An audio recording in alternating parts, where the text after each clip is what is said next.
the potential flashpoint. In September, President Biden and President Xi held their first direct talks in 7 months at what experts called one of the lowest points in the relationship between the two countries in decades.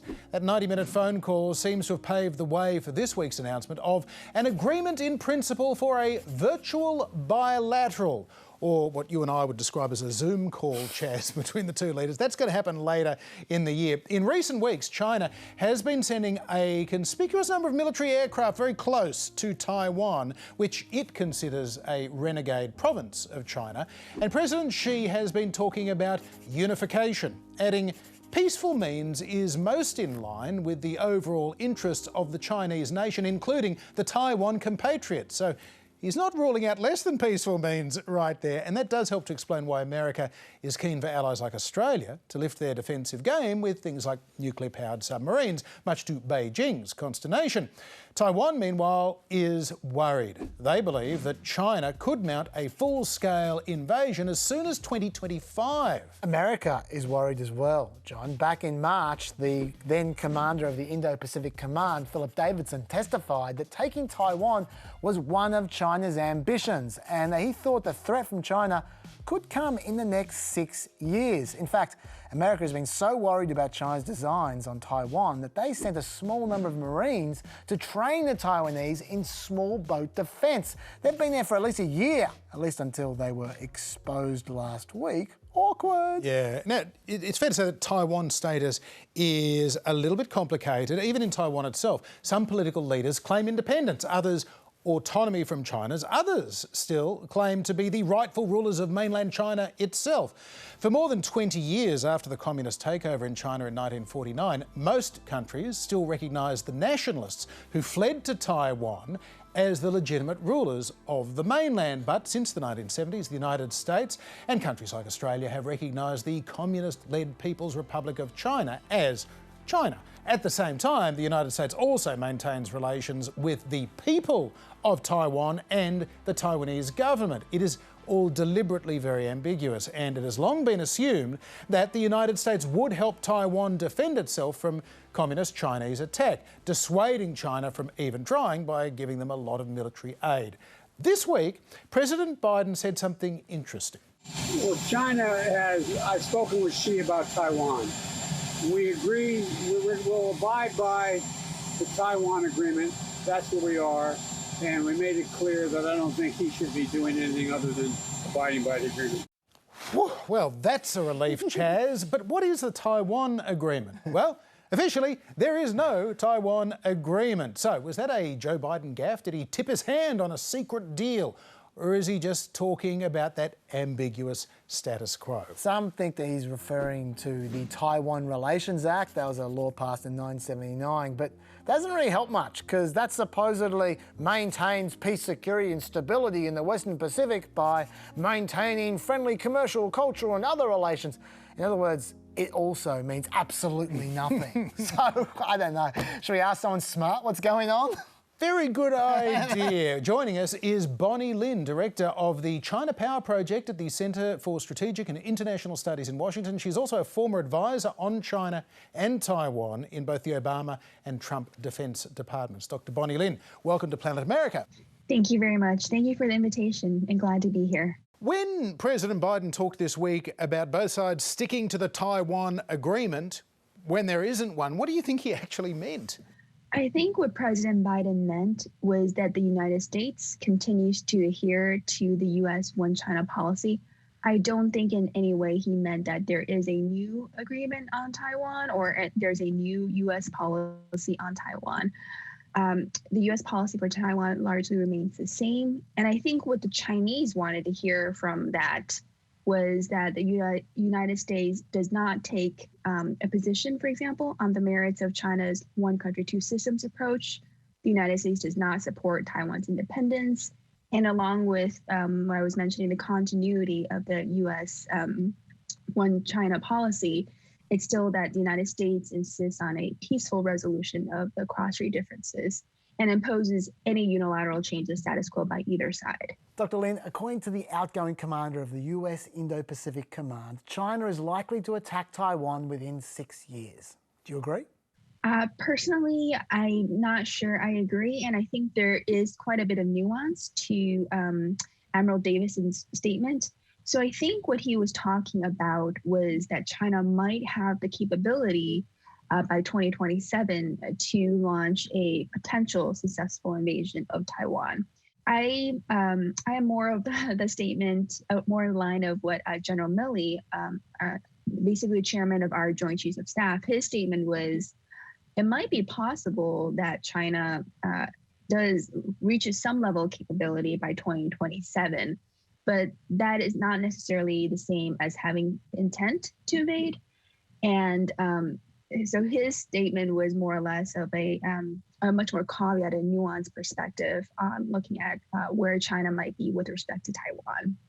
I mean, Doctor, that almost sounds like saying, oh, you know, in a few years from now, China will have a gun at your head, but don't worry, they're not going to pull the trigger. Is that what it's like? President Xi Jinping in China has a variety of goals that he wants to achieve during his term. A number of these goals include, for example, domestic economic agenda, some of his domestic political reforms that he wants to push through. And for President Xi, engaging in a conflict, particularly an invasion of Taiwan, is incredibly risky. It will be incredibly costly politically, economically, and militarily, and it could undermine what he tries, what is, in my perspective, more important for him, his domestic goals. So if sometime way off in the future China was to attack Taiwan, what should America do? So if you look at the state of U.S.-Taiwan relations, the United States is Taiwan's strongest defense supporter and backer. The United States also has a very robust and deep relationship with Taiwan.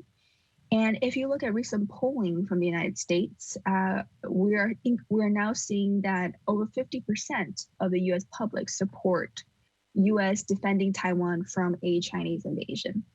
So while we can't really know for sure what the U.S. reaction might be, I think it would probably be fair to say that the United States is very invested in Taiwan. We have devoted significant military planning and military capability to defense of Taiwan. And we also have the domestic support to support Taiwan now.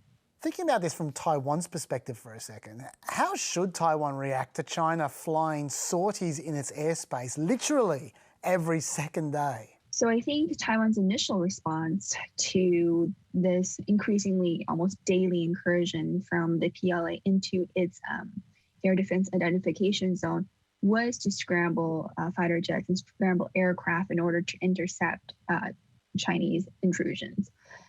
What Taiwan has found over time is that becomes very draining on its readiness, and it might not necessarily be the best use of its aircraft. And it becomes relatively asymmetric in the sense that if China takes an action, then Taiwan necessarily has to respond. So what Taiwan is doing now is relying more on ground-based assets to track and monitor intruding Chinese aircraft. Because right now, China is still pretty cautious when it comes to flying into Taiwan's ADIZ. Most of Chinese flights are concentrated in the southwest corner of Taiwan's ADIZ. But there's a lot more that China can do, including flying closer to Taiwan, flying to the east side of Taiwan, but also directly flying over Taiwan. And that's where things become a bit trickier in terms of how Taiwan should respond. Dr. Lynn, during the Cold War between the United States and the Soviet Union, there were a number of concerns. One was whether one side thought that there was the prospect of them winning an intentional war. But then arguably the greater concern was that a war could be triggered accidentally, that something could go wrong, a miscommunication, and suddenly the war is on. Is there room for such a miscalculation here between China and the United States? If so, what would that nightmare scenario look like to you?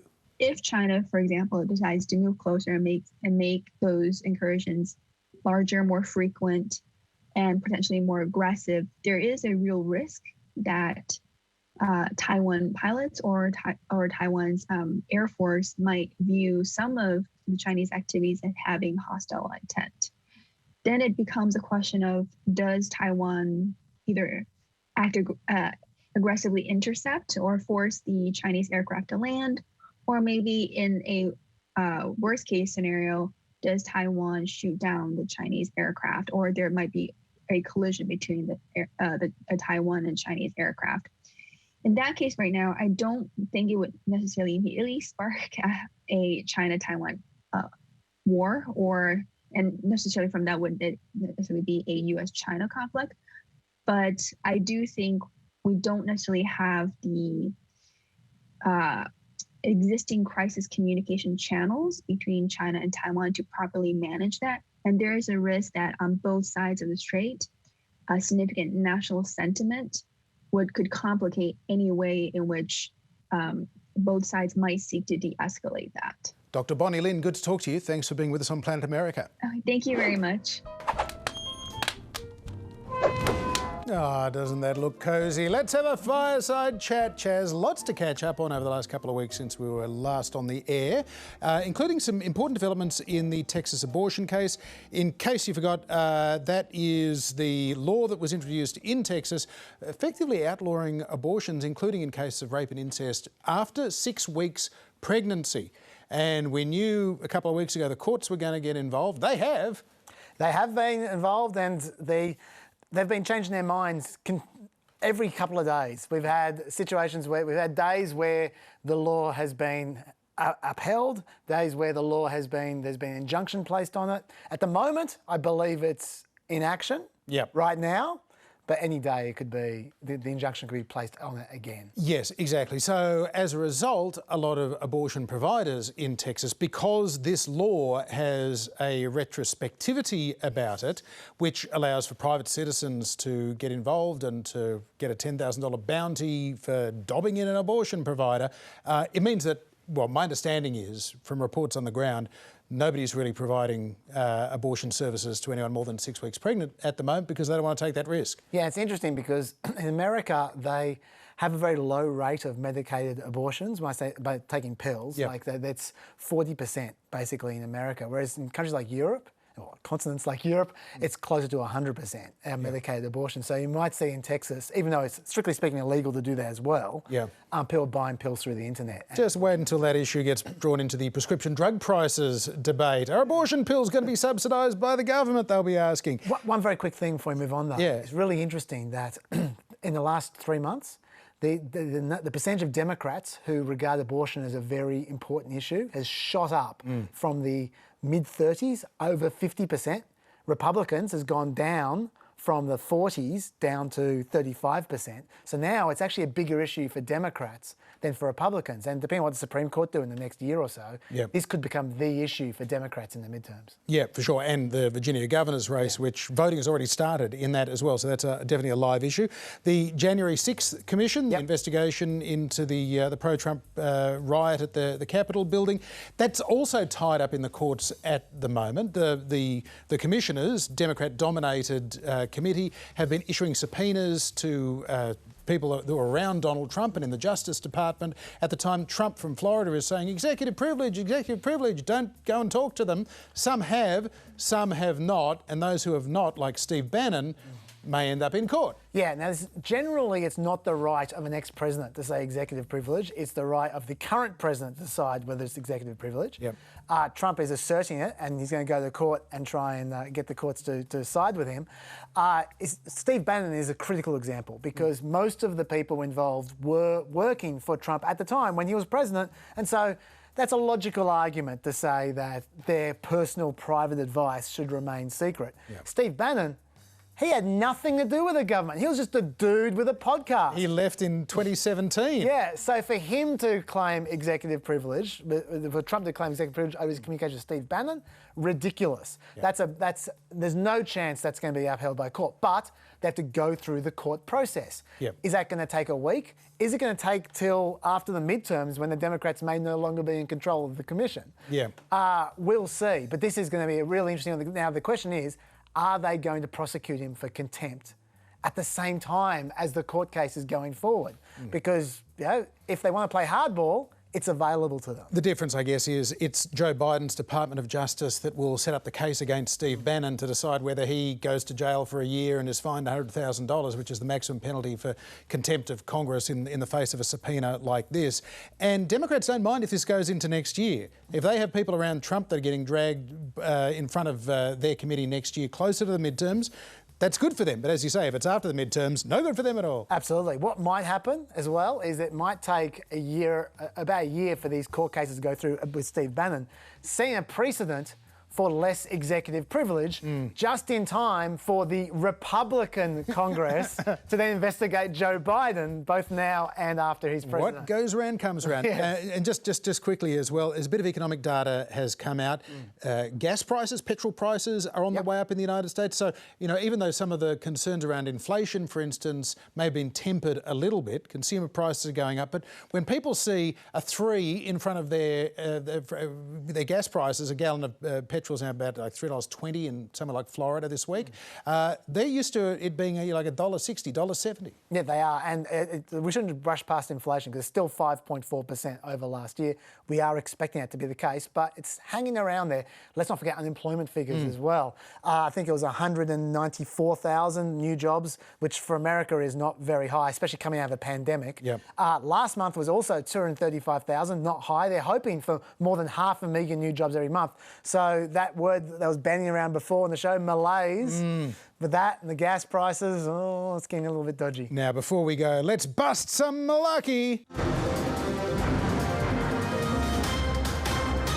That's a bunch of malarkey. You better believe it is. Former Republican Congressman and Texas gubernatorial hopeful Allen West is home from hospital today after 3 days of treatment for COVID-19. West, a former Army colonel and Tea Party conservative, was unvaccinated. He's been a vocal opponent of vaccine mandates, and he was taking ineffective and inappropriate drugs like hydroxychloroquine and ivermectin in an attempt to prevent COVID. Didn't work. From his hospital bed last weekend, West was continuing to tweet anti-scientific guff about people knowing what's best for their bodies more than doctors. He described vaccines as dangerous shots and boasted that he now had natural immunity because he has COVID. That's science, he tweeted, which is true. It is science, but he would have had that from a vaccine without being hospitalised with pneumonia. And at much less personal risk to his health, West also promoted monoclonal antibody therapies, which, true, can be highly effective. But again, he claimed that they were better than vaccines. I particularly like how he wrote, instead of enriching the pockets of big pharma and corrupt bureaucrats and politicians with vaccines, we should be advocating the monoclonal antibody infusion therapy. Okay, so that's even though vaccines cost $25 a dose, yes, and monoclonal antibodies cost thousands of dollars that go straight to big pharma. Go figure that. Once he was sent home, Allen West remained Trumpily unrepentant. Do not fear COVID. And just remember, as it says in Joshua chapter 1 and 9, be strong and of good courage. For the Lord their God shall never leave you nor forsake you. Put everything in his hands and he will carry you through it. I fear sandals with jeans. It is malarkey, Chaz. Now, you may think Allen West just another kook. Perhaps so, but he is being taken very seriously, at least seriously enough as a rival to the incumbent Republican Greg Abbott in Texas that just signed that executive order you mentioned earlier in the program, tacking hard right on vaccines, barring any entity in the state, including private businesses, imposing a vaccine mandate. Yeah, that's true. Talking about vaccine mandates, Biden thought he'd scored a cute hit on Fox News the other day about their vaccine mandate. This I always get a kick out of. Fox News. Fox News requires vaccinations for all employees. Give me a break, Fox News. He even pulled out the whisper. But unfortunately, he muffed it up. Fox News does not require their employees to get vaccinated, but they do have a mandate that's still strict. Either you get vaccinated or you get tested daily. Not weekly like Biden's proposed rule requires. So the Fox mandate is indeed stricter than Biden's, which of course is Biden's point. Fox hosts accuse his mandate of being dictatorial without saying boo about their own employer's mandate. But anyway, he screwed up the landing, so Tucker Carlson responded. As a factual matter, what Joe Biden just said is completely untrue. It is a lie, period. We can say that with authority since we work here. Every day, literally alone among big media outlets, Fox News defends this country's most basic civil liberties, what we used to refer to as the Bill of Rights. To cynical authoritarians like Joe Biden and the ghouls around him like Susan Rice, that just can't be genuine. They assume the people you see on Fox News must be pretending for money or prestige or ratings or something else. But they are wrong. We are not pretending at all. It's real. Very passionate, very real. Also very interesting how Tucker didn't find the time to mention what Fox's actual policy is. I wonder why he left that out. I think that deserves a sting. Now look, to be fair, Tucker isn't necessarily being a hypocrite there. You could just be against government mandates. But then why have Fox had people rejecting non-Biden mandates on his guests 30 times in 2 months, including 3 non-Biden mandate rejectors on the very night that Tucker clip aired, one of them on Tucker's show? Now you might say Fox isn't forcing you to get vaccinated though. You can be tested instead, right? Well, that's exactly the same as Biden's mandate, but Tucker still said Joe Biden's orders forcing 100 million Americans to take the COVID shot. So one way or another, there is malarkey in these orders. That's a bunch of malarkey. By the way, if Tucker does want to be genuine, maybe he should be a little more transparent. And when people ask him if he's been vaccinated, he shouldn't respond with, "When was the last time you had sex with your wife and in what position? We can trade intimate details." I mean, look, I get his point, but I reckon none of your business left the train station about 85 Tucker Carlson vaccine editorials ago. I don't think he's making a point. I just think he wants to know the answer to that question as well. That is it for another trip to Planet America. We will be back at the same time next week. You can catch up whenever you like as well on ABC iView, YouTube and Facebook. Sadly, no pet podcast for the peppers out there, but there will be one very soon. You just stay tuned. Bye-bye.